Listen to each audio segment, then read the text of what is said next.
Assalamualaikum warahmatullahi ta'ala wabarakatuh. A'udzu billahi minasy syaithanir rajim. Bismillahirrahmanirrahim. Alhamdulillahi rabbil alamin. Wassalatu wassalamu ala asyrafil anbiya'i wal mursalin. Sayyidina Muhammadin wa ala alihi wa sahbihi ajma'in. اللهم رب اشرح لي صدري ويسر لي أمري واحلل عقدة من لساني يفقه قولي ولا حول ولا قوة إلا بالله العلي العظيم اللهم انفعنا بما علمتنا وعلمنا ما ينفعنا وعلمنا ما جهلنا وذكرنا ما نسينا اللهم يسر ولا تعسر رب تمم بالخير اللهم افتح علينا فتوح العارفين وفقنا توفيق الصالحين اللهم لا سهل إلا ما جعلته سهلا وأنت تجعل الحزن إذا شئت سهلا. InsyaAllah kita sambung balik pengajian kitab Bulughul Maram yang dikarang oleh Al-Imam Al-Hafidh Ibn Hajar Al-Asqalani rahimahullahu subhanahu wa ta'ala wa nafa'ana Allahu bi'ulumihi fid darain amin. Kita hadis yang 331 daripada kitab Bulughul Maram. Katanya wa an Abi Hurairah radhiyallahu anhu qala Rasulullah sallallahu alaihi wasallam idza sajada ahadukum fala yabruk kama yabrukul ba'ir wal yada' yadayhi qabla rukbatayhi أخرجه الثلاثة وهو أقوى من حديث وائل بن حجر. Maksudnya daripada Abi Hurairah radhiyallahu ta'ala anhu, katanya Rasulullah sallallahu alaihi wasallam bersabda, apabila seorang di antara kamu hendak sujud, maka jangan turun mendekam seperti unta, dan hendaklah dia meletakkan kedua belah tangannya sebelum kedua lututnya. Hadis ini dikeluarkan oleh 3 orang ulama hadis, yang mana kata Imam Ibn Hajar, hadis ini adalah lebih kuat daripada hadis Wa'il bin Hujrin yang nanti kita akan baca lepas daripada ni. Muslimin muslimat yang dirahmati oleh Allah Subhanahu wa ta'ala, antara rukun sembahyang adalah sujud. 2 minggu lepas kita bincang secara panjang lebar anggota-anggota sujud. Kita sebut sujud ada 7 anggota. Maka wajib ketika kita sujud, kita kena sujud atas 7 anggota ini. Dan di sana ada perkara-perkara yang disunatkan, dilakukan, disunatkan kita orang hak yang sembahyang buat ketika kita nak sujud. Dan ada perkara hak yang disunatkan kita buat ketika kita sujud.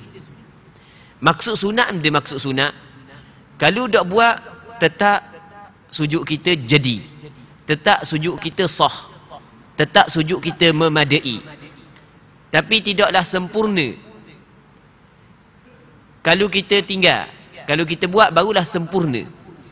Antara perkara yang dituntut ataupun di antara perkara yang dilarang oleh Nabi sallallahu alaihi wasallam ketika kita sujud adalah kita turun seperti mana turunnya unta.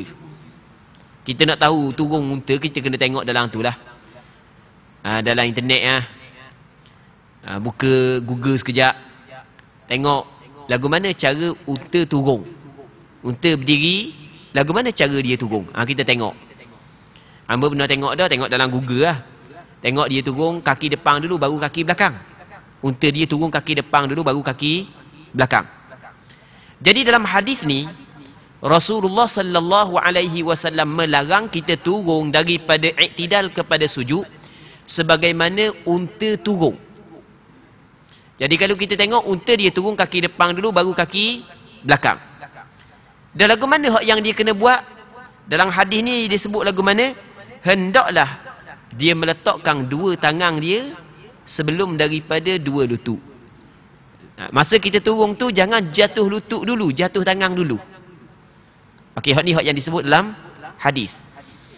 Nanti kita akan baca hadis yang kedua. Yang mana hadis yang kedua secara zahirnya bertentangan dengan hadis ni. Nanti kita akan baca hadis yang kedua kat lagi. Nah, cuma kita nak khabar hukum dulu. Hadis ni menjadi dalil kepada Imam Malik bahawasanya sunat ketika kita turun ke sujud, kita tok tangan dulu baru lutut. Tok tangan dulu baru kita letak lutut. Ni pandangan sebahagian daripada ulama fiqh, antaranya Imam Malik sendiri. Baik. Dan Imam Ibn Hajar Al-Asqalani dia menterjihkan, dia mengkuatkan hadis ni berbanding dengan hadis Wa'il bin Hujrin yang kita akan baca lepas daripada ni. Imam Ibn Hajar dia mengkuatkan hadis ni berbanding dengan hadis Wa'il bin Hujrin. Namun ada sebahagian daripada ulama mengatakan bahawasanya hadis lepas ni lebih kuat daripada hadis sebelum ni. Bang hadis ni ada sebahagian daripada ulama, antaranya adalah Imam Ibnul Qayyim Al-Jauziyah. Dia kata hadis ni perawi toko perawi toko dia kata. Dan toko ni di antaranya Imam Ibnul Qayyim Al-Jauziyah. Sepatutnya kena kata letak lutut dulu baru dua tangan. Sebab warna larang turun sebagaimana turun unta, sedangkan kalau kita tengok unta dia turun kaki depan dulu baru kaki belakang. Tiba-tiba di belakang suruh turun tangan dulu baru dua lutut. Kata Imam Ibnul Qayyim Al-Jauziyah, toko perawi ni Okey. Walau bagaimanapun masih lagi ada sebahagian daripada ulama hadis mengatakan hadis ni adalah hadis yang lebih kuat berbanding dengan hadis Wa'il bin Hujrin, antaranya Imam Al-Hafiz Ibn Hajar Al-Asqalani. Dalam masalah ni dia Imam Al-Hafiz Ibn Hajar Al-Asqalani daripada sudut mazhab fiqh dia adalah dia bermazhab dengan mazhab Imam Syafi'i. Cuma ada beberapa perkara dalam bab fiqh dia mempunyai ijtihad sendiri. Dalam masalah ni dia sedikit berbezalah dengan pandangan majoriti ulama mazhab Imam Syafi'i yang mengatakan hak yang paling kuat adalah hak ataupun hak yang dituntutnya adalah turun lutut dulu baru turun tangan. Baik. Kita tengok hadis yang kedua. Hadis yang diriwayat daripada Wa'il bin Hujrin. Lepas daripada ni. Ke tak ada royak sini tak ada royak dah sekarang hadis Wa'il bin Hujrin. Okey. Biarlah tak ada royak pun tak ada masalah. Kita cerita. Yang mana di sana ada hadis yang lain yang diriwayat oleh Wa'il bin Hujrin. Ketika dan ada ada sebahagian daripada sahabat yang lain juga meriwayat dengan riwayat yang sama bahawasanya Rasulullah sallallahu alaihi wasallam larang turun sebagaimana turun unta. Lepas tu lagu mana cara dia buat? Hendak dah dia meletakkan dua lutut dia sebelum daripada dua tangan dia. Dan pandangan yang mengatakan letak dua lutut sebelum daripada dua tangan adalah pandangan majoriti ulama. Pandangan mazhab Imam Syafi'i, pandangan mazhab Hanbali, pandangan mazhab Hanafi dan pandangan majoriti ulama. Baik. Jadi Allah Rabbi. Sekarang ni Rasulullah larang turun sebagaimana turun unta. Dan warna hak unta turun. Ada sebahagian daripada ulama dia tengok zahirnya unta turun kaki depan dulu, kaki belakang. Okey, jangan turun gitu. Jadi kita turun kaki belakang dulu, maksudnya turun lutut dulu baru tangan. Di binatang empat kaki ni, dua hak depan tu tangan, hak belakang tu kaki. Jadi oleh kerana unta dia turun kaki depan dulu baru kaki belakang, maka jadi bermakna kita kena menyalahi, jangan turun gitu lah. Turun dua lutut dulu baru tangan. Sebahagian daripada ulama dia kata warna. Dia kata sekarang ni kalau kita tengok unta dia turun, memang dia turun kaki depan tapi turun atas lutut. Unta ni dia turun memang kaki depan tapi turun dia gak dia jijak atas lutut baru dia turun. Jadi sebenarnya kena turun tangan dulu lah. Kalau turun atas lutut dulu jadi bermakna sama dengan turun unta pula dah. Jadi dalam isu ni berlaku khilaf di kalangan ulama. Cuma pandangan majoriti ulama, termasuk pandangan muktamad dalam mazhab Imam Syafi'i, adalah turun lutut dulu, baru turun tangan. Dan kita rasa hak yang lebih mudah adalah turun lutut dulu berbanding dengan turun tangan, kerana lutut lebih dekat dengan lantai berbanding dengan tangan. Jadi kalau nak turun tangan dulu, nampak macam nungging je kan. Jadi dah lutut lebih dekat dengan lantai. Okey. Cuma ada pandangan yang ketiga. Pandangan yang ketiga. Dia kata nak turun lutut dulu pun tak apa, nak turun tangan dulu pun tak apa. Lepas tu, hak kata Rasul kata larang turun seperti turun unta. Turun unta ni kata dia turun degong gitu. Unta dia turun rembah. Jadi masa kita turun sujud, jangan turun rembah. Degang. Kita atas rembah, atas, dia nak bunyi mana kalau semayang atas kayu, degong pakak turun. Bunyi kalau Tok Imam sujud, makmum gagak-gagak-gagak. Tu tak comel. Sebab unta dia turun rembah. Okey.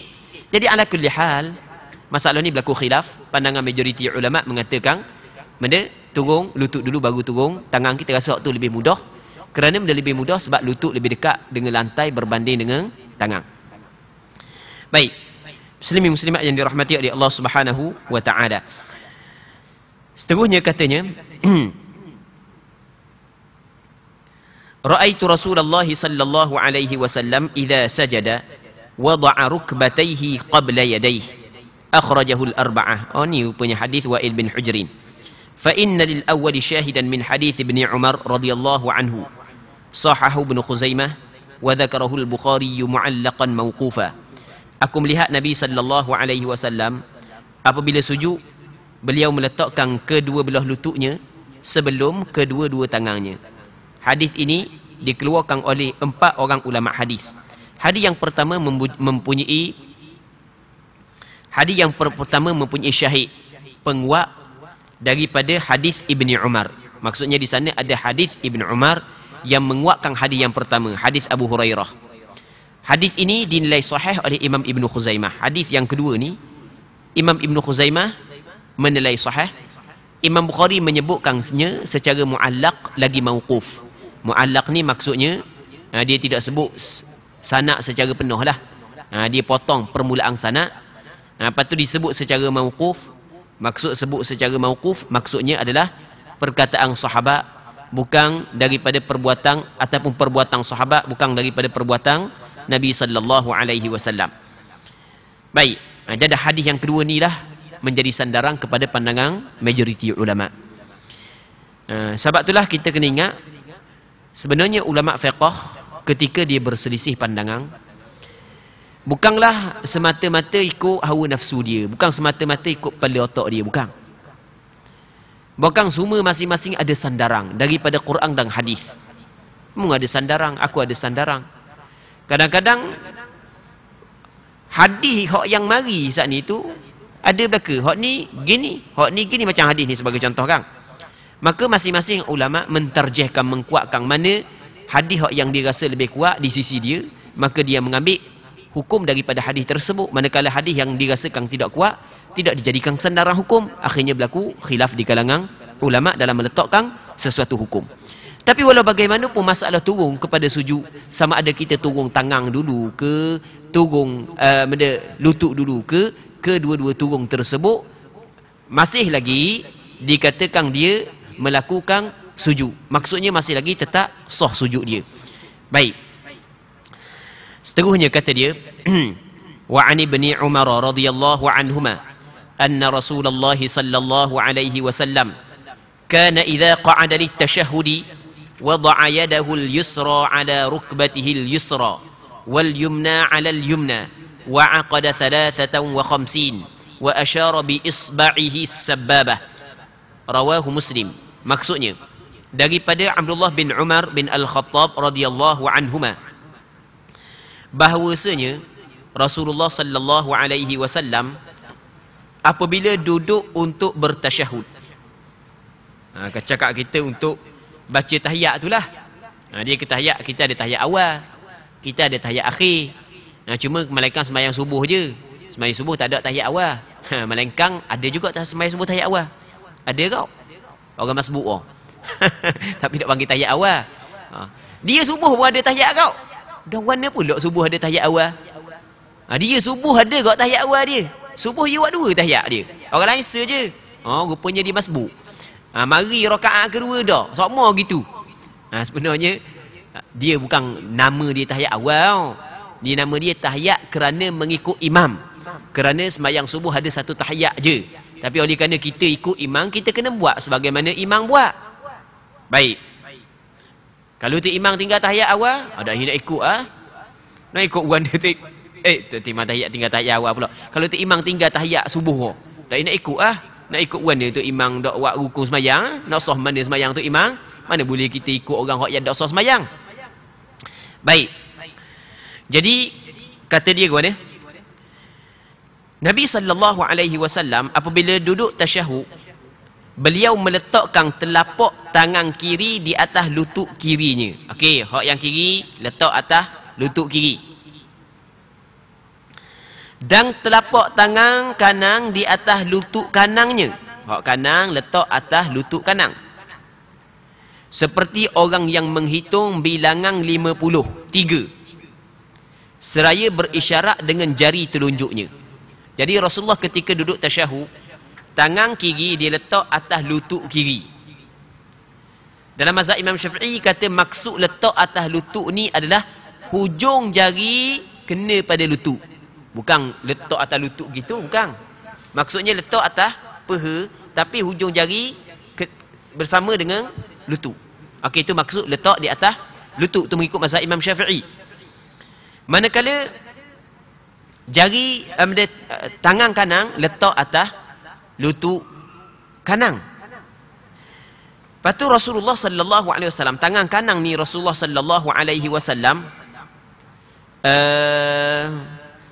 meletakkan tangan kanan di atas lutut dia seperti orang yang menghitung bilangan 53. Ni cara orang Arab dulu dia ada isyarat dengan tangan dia bilangan.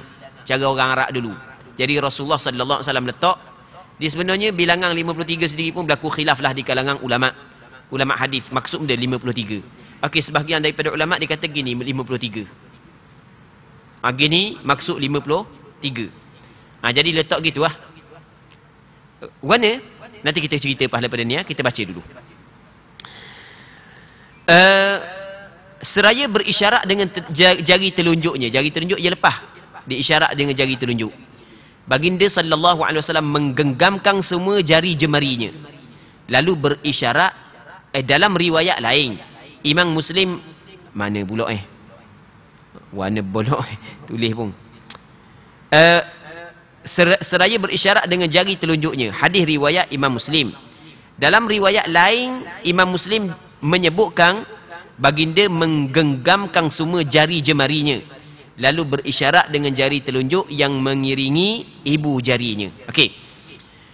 Kedudukan tangan ketika Rasulullah sallallahu alaihi wasallam bertasyahud adalah tangan kiri letak atas lutut kiri, tangan kanan letak atas lutut kanan. Dan letak tangan di atas lutut, cakap kita letak atas peha itulah. Tu cakap kita kan. Hukum dia adalah sunat. Kalau orang tu tak mau letak pun tak ada masalah. Tak mau letak atas tu, dia letak ni di antara dua peha. Dia letak celah kakang dok sekarang, tekah tu, tapi dok main pun. Dia letak gitu tangan, tak tahu mana subuh ke sejuk ke mana, letak celah tu. Sah tak? Sah tak ada masalah. Jangan main je lah. Kalau dok main tu tak boleh dalam semayang. Letak atas lutut ataupun letak atas peha hukum dia sunat. Jadi kalau dok letak pun tetap sembahyang dia sah. Cuma dia telah meninggal perkara yang disunatkan. Okey, cara Rasulullah letak lagu mana? Hak yang tangan kiri letak atas lutut, Rasulullah sallallahu alaihi wasallam buka. Manakala tangan kanan letak atas lutut, Rasulullah sallallahu alaihi wasallam lepas jari telunjuk, isyarat.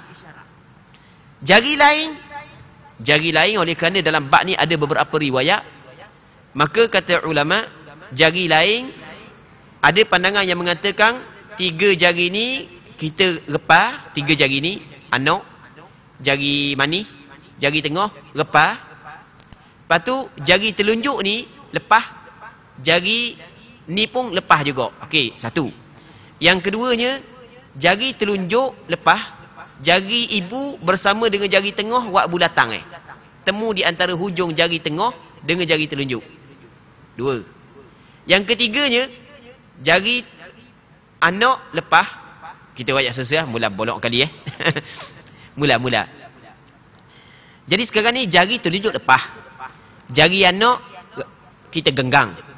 jari mani kita genggam. Manakala jari tengah ada wajah genggam. Lepas tu jari ibu lepas. Okey, nisa. Asyhadu an la ilaha illallah. Nisa ah. Yang kedua, jari anak genggam. Jari mani genggam. Manakala jari telunjuk lepas tunjuk, jari tengah sekali dengan jari ibu buat bulatan gini Maksudnya hujung temu dengan hujung. Asyhadu an la ilaha illallah. Boleh juga. Dua. Yang ketiganya, jari tengah rapat. Manakala jari telunjuk rapat. Dah rapat nak letak mana? Okey, letak tepi jari silap, bukan jari telunjuk, jari ibu.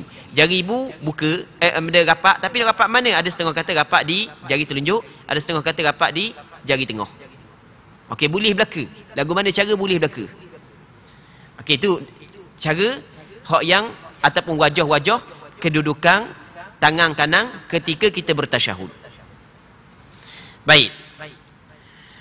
Lepas tu di sana ada lagi hadis yang menyebutkan Nabi sallallahu dalam hadis ni Rasulullah isyarat. Tapi di sana ada hadis yang diriwayat daripada Abdullah bin Zubair. Yang mana Nabi sallallahu alaihi wasallam kata Abdullah bin Zubair, kana yushiru bi asbi'i ataupun bi usbu'ihi idza da'a la yuharrikuha. Jadi Rasulullah sallallahu alaihi wasallam dia isyarat dengan jari ni apabila dia berdoa, dan Rasulullah sallallahu alaihi wasallam tidak menggerakkan jari telunjuk dia. Dan ada riwayat daripada Wa'il bin Hujrin dalam hadis yang dikeluarkan oleh Imam Baihaqi dengan sanad yang sahih, Rasulullah sallallahu alaihi wasallam ketika mengangkat jari telunjuk, faraaituha yuharrikuha yad'u biha. Rasulullah sallallahu alaihi wasallam mengangkat jari telunjuk dan Rasul gerakkan. Maksudnya di sana ada hadis yang Rasul tidak gerakkan jari telunjuk. Ada hadis yang Rasulullah gerakkan jari telunjuk. Ada hadis menyatakan Rasulullah sallallahu alaihi wasallam isyarat. Maka Imam Baihaqi dikata lagu mana untuk menggabungkan dalil-dalil tersebut bahawasanya yang dimaksud Rasul gerak bukan gerak sama tapi gerak sekali. Yang maksud kata tidak gerak adalah tidak gerak secara berterusan. Okey, itu mengikut pandangan mazhab Imam Syafi'i. Jadi pandangan mazhab Imam Syafi'i bukan lagu ni. Asyhadu an la ilaha illallah wa asyhadu anna Muhammadar Rasulullah. Ini bukan pandangan mazhab Imam Syafi'i, ini pandangan sebahagian daripada ulama yang bermazhab dengan mazhab Hambali. Sebahagian. Maksudnya hak yang mutaakhirin sahaja, hak yang kemudian sahaja. Baik, mazhab Syafi'i dia kata tidak perlu gerak banyak. Bahkan dalam mazhab Imam Syafi'i gerak banyak hukum dia adalah makruh, tapi ia tidak membatalkan sembahyang. Kerana mereka menggabungkan beberapa dalil yang berkait dengan masalah ini. Ada hadis yang diriwayat daripada Abdullah bin Zubair, Rasulullah tidak menggerakkan jari. Ada hadis yang diriwayat daripada Wa'il bin Hujrin, Rasulullah menggerakkan jari. Dan ada hadis yang diriwayat daripada Abdullah bin Umar, Rasulullah isyarat. Maka menggabungkan dalil tersebut, maksud tidak gerak adalah tidak gerak banyak. Maksud kata gerak adalah gerak sekali. Okey, di manakah diangkatkan tangan? Di jari, inilah jari. Di manakah tempat diangkatkan jari? Dalam mazhab Imam Syafi'i, tempat diangkatkan jari adalah ketika kata illallah. Asyhadu an la ilaha illallah kat jari. Tapi yang akak tunjuk sampai ke atas tau. Waktu nak tunjuk ke Baitul Ma'mur pula. Dia sunat kita tunjuk ke kiblat. Ada setengah tu asyhadu an la ilaha illallah, dia cokeng tunjuk atas tu ke langit tu. Tu nak tunjuk ke Baitul Ma'mur gitu. Hak tu tidak disunatkan gitu. Tapi tak batas sembahyang. Cuma bukan cara lagu tu. Jadi bukanlah tunjuk sampai ke atas gitu dah, bukan. Bawah dah lah. Bang, ada sebahagian daripada ulama dia kata biar kita kena rekok sikit jari. Maksudnya bongkok sikit. Tapi hadis tersebut ada sebahagian ulama mengatakan hadis itu adalah hadis dhaif. Walau bagaimanapun disebut oleh sebahagian daripada ulama fiqh, ketika kita akad asyhadu an la ilaha illallah, kita bongkok sikit jari kita. Dan masih lagi kita tunjuk arah ke kiblat. Jangan akak cokeng sampai ke atas langitnya. Hak tu nak tunjuk ke Baitul Ma'mur, bukan nak tunjuk ke kiblat Kaabah Mekah tu. Baik. Muslimin muslimat yang dirahmati oleh Allah Subhanahu wa taala. Dalam mazhab Imam Syafi'i, ketika kita kata illallah sunat kita akad. Adakah sunat kita letak pula? Dalam mazhab Imam Syafi'i kata lagu mana? Hak sunatnya adalah angkat sehingga bagi salam. Atau dalam pandangan muktamad dalam mazhab Imam Syafi'i. Walaupun masalah ni masalah yang berlaku perselisihan di kalangan ulama. Jadi mazhab Imam Syafi'i dia kata lagu mana? Hak yang paling comelnya adalah akad dan kekalkan tangan saat itu, jari saat itu sehingga kita bagi salam. Di sana ada hadis yang diriwayat oleh Imam An-Nasa'i dan Imam Abu Daud daripada Abdullah bin Zubair. Yang mana Abdullah bin Zubair kata lagu mana? Wa asyara bis sabbabah. Rasulullah ketika tasyahud dia isyarat dengan sabbabah, dengan jari telunjuk. La yujawizu basaruhu isyaratah. Yang mana penglihatan dia tidak melepasi isyarat dia. Maksud dia penglihatan dia tidak melepasi isyarat. Maksudnya Rasulullah sallallahu alaihi wasallam memandang kepada isyarat dia. Maka dalam mazhab Imam Syafi'i kata ketika kita kata illallah, sunat kita memandang kepada jari telunjuk. Dalam mazhab Imam Syafi'i disunatkan kita sembahyang, kita mengekalkan pandangan kita ke tempat sujud untuk mengelak daripada terganggu pemikiran kita. Damu tengok situ, tengok sini, jadi terganggu pemikiran. Untuk membantu khusyuk adalah sunat kita mengekalkan pandangan kita di tempat sujud. Okey, itu mengikut mazhab Imam Syafi'i. Melainkan dalam mazhab Imam Syafi'i melainkan ada pengecualian. Kecuali ketika kita kata illallah, ketika itu adalah disunatkan memandang kepada jari telunjuk. Berpandukan kepada hadis yang diriwayat oleh Imam Abu Daud dan Imam An-Nasa'i, yang mana kata Nabi kata sahabat, kata Abdullah bin Zubair, la yujawizu basaruhu isyaratah. Pandangan Rasulullah tidak melepasi isyarat dia. Maksudnya pandangan Rasulullah di situ. Sebab itulah sunat ketika kata illallah tengok di jari telunjuk. Tengok di jari telunjuk, jangan duk main pula. Tengok saja, tengok. Baik. Jari telunjuk dalam mazhab Imam Syafi'i, dia kata sunat kekalkan dalam keadaan terangkat sehingga kita bagi salam. Manakala tengok kepada jari telunjuk disunatkan, digalakkan adalah selama mana jari telunjuk terangkat. Selama mana jari telunjuk terangkat, sunat tengok di situ. Jadi ketika kita kata illallah, asyhadu an la ilaha illallah, sunat akad. Dan ketika itu sunat tengok kepada jari telunjuk supaya berhimpun mentauhidkan Allah dengan perkataan. Sebab kita asyhadu an la ilaha illallah, kita mentauhidkan Allah. Aku bersaksi bahawa tidak ada Tuhan melainkan Allah, kita ucap dengan mulut. Dengan hati kita mentauhidkan Allah Subhanahu wa taala. Dengan perbuatan jari kita mentauhidkan Allah. Dengan pandangan kita mentauhidkan Allah. Jadi ketika kita angkat illallah, maka berhimpun 4 perkara. Hati kita mentauhidkan Allah, mulut kita mentauhidkan Allah, pandangan kita mentauhidkan Allah, tangan kita, jari kita juga mentauhidkan Allah Subhanahu wa taala. Itu menurut pandangan mazhab Imam Syafi'i. Baik. Seterusnya kata dia, wa an Abdullah bin Mas'ud radhiyallahu anhu qala, iltafata ilaina Rasulullah sallallahu alaihi wasallam faqala, idza shalla ahadukum falyaqul at-tahiyyatu lillah was-salawatu wat-tayyibat. Assalamu alayka ayyuhan nabiy wa rahmatullahi wa barakatuh. Assalamu alayna wa ala ibadillahi as-salihin. Asyhadu an la ilaha illallah wa asyhadu anna Muhammadan abduhu wa rasuluh. Thumma liyatakhayyar min ad-du'a'i a'jabahu ilayh fayad'u. Muttafaqun alayh wal lafdhu lil Bukhari wa lin Nasa'i kunna naqulu qabla an yufrada alayna at-tashahhud wa li Ahmad أن النبي صلى الله عليه وسلم علمه التشهد وأمره أن يعلمه الناس. Maksudnya daripada Abdullah bin Mas'ud radhiyallahu taala anhu katanya, Rasulullah sallallahu alaihi wasallam telah menoleh ke arah kami. Rasul pusing tengok kepada sahabat lalu bersabda, Rasul khabar ni, apabila seorang di antara kamu solat, maka ucapkanlah at-tahiyyatu lillah was-salawatu wat-tayyibat. Cuma hak yang kita baca ni at-tahiyyatul mubarakatus salawatut tayyibatullah, itu riwayat yang lain. Ini riwayat yang lain. At-tahiyyatu lillah was-salawatu wat-tayyibat. Dan benda tu kita baca belaka, cuma kita susung je lain. At-tahiyyat ada, as-salawat pun ada, lepas tu at-tayyibat pun ada. Baik. Assalamu alayka ayyuhan nabiy wa rahmatullahi wa barakatuh. Assalamu alayna wa ala ibadillahi as-salihin. Asyhadu an la ilaha illallah wa asyhadu anna Muhammadan abduhu wa rasuluh. Ada riwayat ni. Dan ada riwayat asyhadu an la ilaha illallah wa asyhadu anna Muhammadan rasulullah. Itu hak yang biasa kita baca. Boleh baca belaka hak mana-mana pun. Thumma kemudian hadis ini menyebut kemudian dia memilihlah daripada doa, setelah daripada dia baca hak saat ni, dia pilihlah daripada doa apa hak yang dia suka. Maka dia berdoa dengan doa tersebut. Dalam riwayat Imam An-Nasai, kata Imam An-Nasai, kami membaca perkataan saat ini sebelum daripada diwajibkan kepada kami membaca tasyahud. Kami baca dah. Lepas tu diwajibkan kepada kami baca tasyahud. Maksudnya pada awalnya tidak wajib baca benda ni. Dan bagi Imam Ahmad bin Hanbal, maksudnya dalam riwayat Imam Ahmad bin Hanbal, bahawasanya Nabi SAW mengajar para sahabat membaca tasyahud. Dan Rasulullah SAW menyuruh sahabat mengajar tasyahud kepada manusia. Baik. Muslimin muslimat yang dirahmati oleh Allah Subhanahu wa taala. Berpandukan kepada hadis ini, maka kata ulama, di antara rukun sembahyang adalah membaca tasyahud. Cuma dalam bacaan tasyahud ada beberapa riwayat.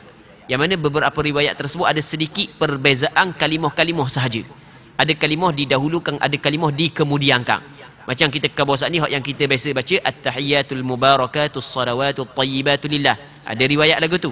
Dan ada riwayat, At-tahiyyatu lillah wassalawatu wattayyibat. Sebagaimana yang riwayat yang kita baca saat ni. Kita nak pilih hak mana-mana pun tidak menjadi masalah. Yang penting kita baca tasyahud. Wali muslimin an ibni Abbas radhiyallahu anhuma qala kana Rasulullah sallallahu alaihi wasallam yuallimuna at-tasyahud. Menurut riwayat Imam Muslim daripada Abdullah bin Abbas radhiyallahu anhuma, disebutkan bahawa dahulu Rasulullah sallallahu alaihi wasallam sentiasa mengajar kami membaca tasyahud, iaitu at-tahiyyatul mubarakatus salawatu lillah. Ini hak yang kita baca. Hak ni yang diriwayat oleh Abdullah bin Abbas, yang dikeluarkan oleh Imam Muslim. Seterusnya, wa an Fadalah bin Ubaid radhiyallahu anhu qala sami'a Rasulullah sallallahu alaihi wasallam rajulan yad'u fi salatihi lam yahmadillah wa lam yusalli 'ala an-nabi sallallahu alaihi wasallam faqala ajila hadha thumma da'ahu faqala idza shalla ahadukum falyabda' bi tahmidi rabbih was-sana'i 'alayhi thumma yusalli 'ala an-nabi sallallahu alaihi wasallam ثم يدعو بما شاء. رواه أحمد والثلاثة وصححه الترمذي وابن حبان والحاكم.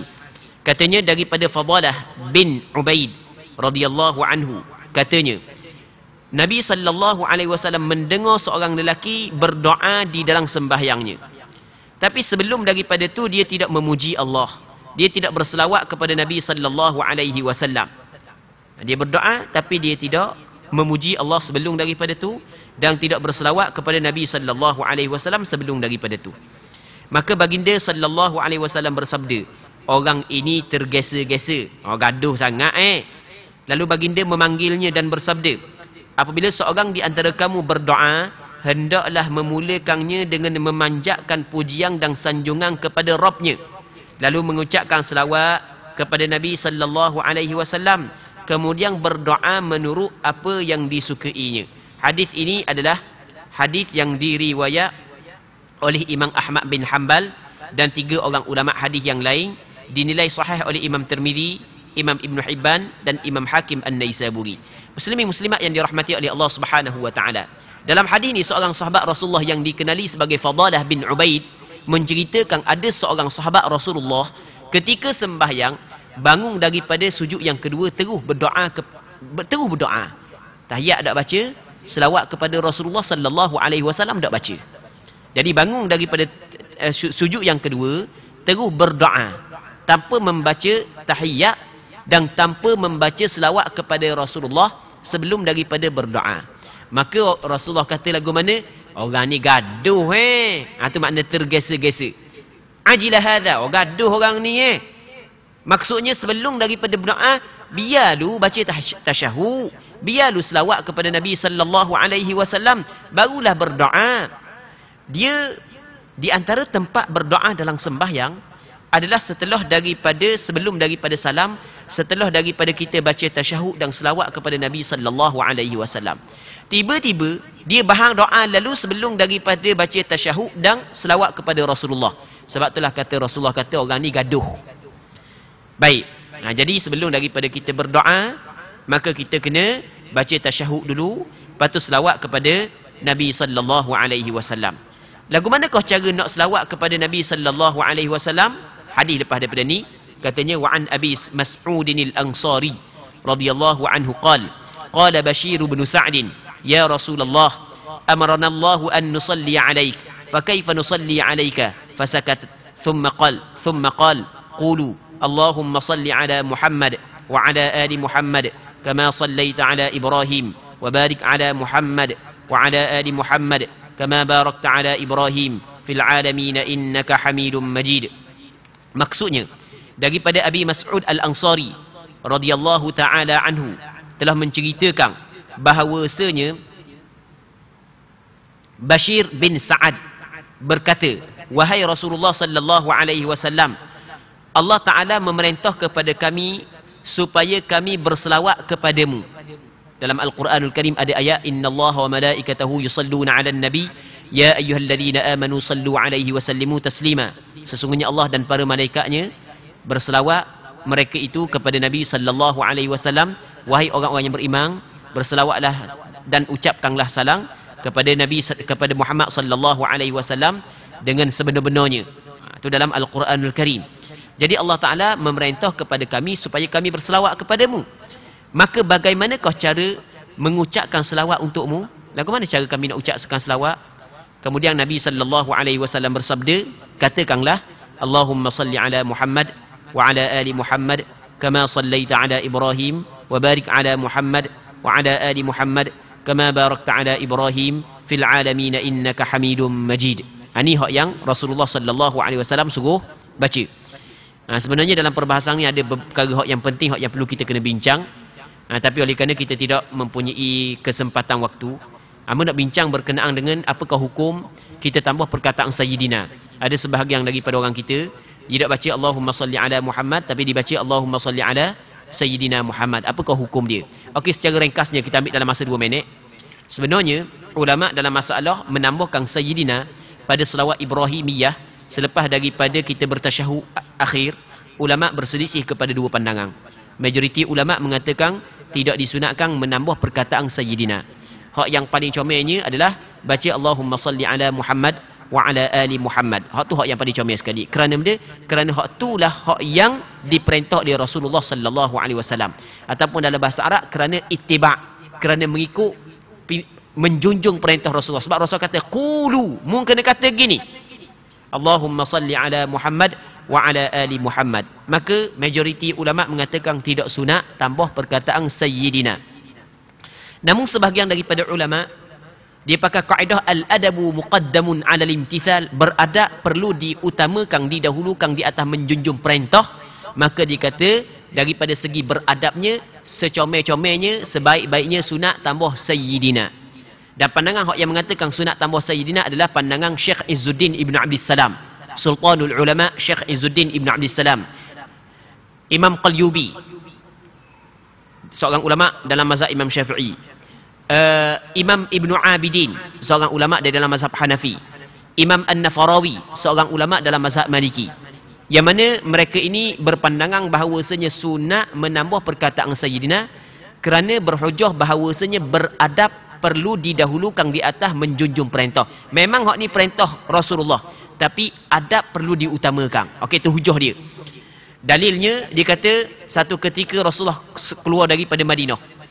Sebab ada Rasul bunyi ada sedikit perbalahan yang berlaku di kalangan puak Ansar. Rasul nak pergi Dama. Sebelum daripada Rasul keluar, Rasul pesan kepada Bilal bin Rabah, kalau Rasul balik, masa tu sembahyang Asar, kalau Rasul balik lewat, maka qamat suruh Abu Bakar As-Siddiq menjadi imam. Secara kebetulan Rasulullah sallallahu alaihi wasallam balik lewat sungguh. Maka Abu Bakar As-Siddiq dilantik menjadi imam sembahyang tersebut. Jadi bila Bin Rabah qamat, Abu Bakar As-Siddiq jadi imam. Tengah-tengah sembahyang, Rasul sapa. Apabila Rasul sapa, Rasul pun celah masuk di betul-betul belakang Abu Bakar As-Siddiq. Maka sahabat tepuk. Bawa sahabat tepuk isyarat kepada Abu Bakar bahawa Rasul sapa dah.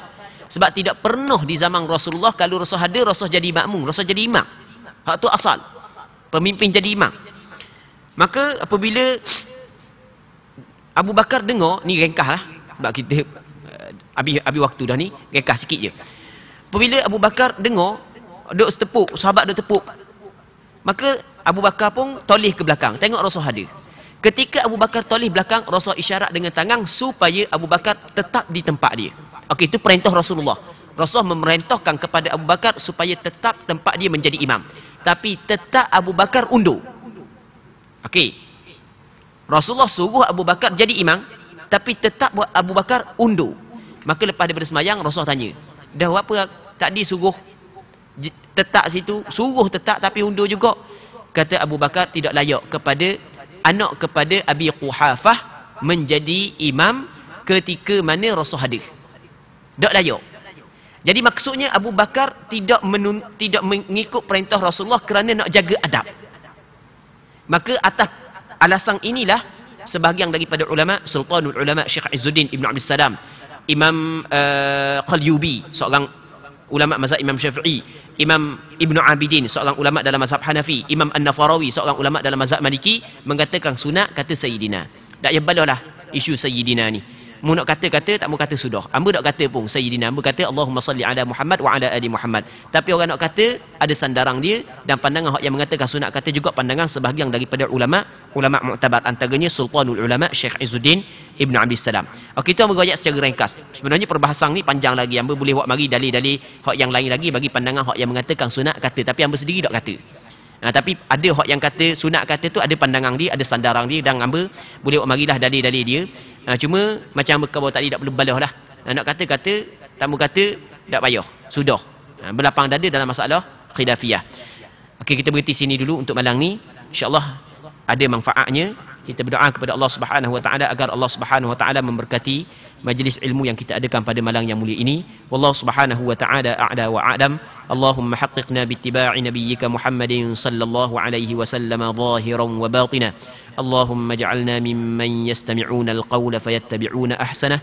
Wa sallallahu wa sallim wa barik ala sayyidina Muhammad wa ala alihi wa sahbihi ajma'in. Walhamdulillah.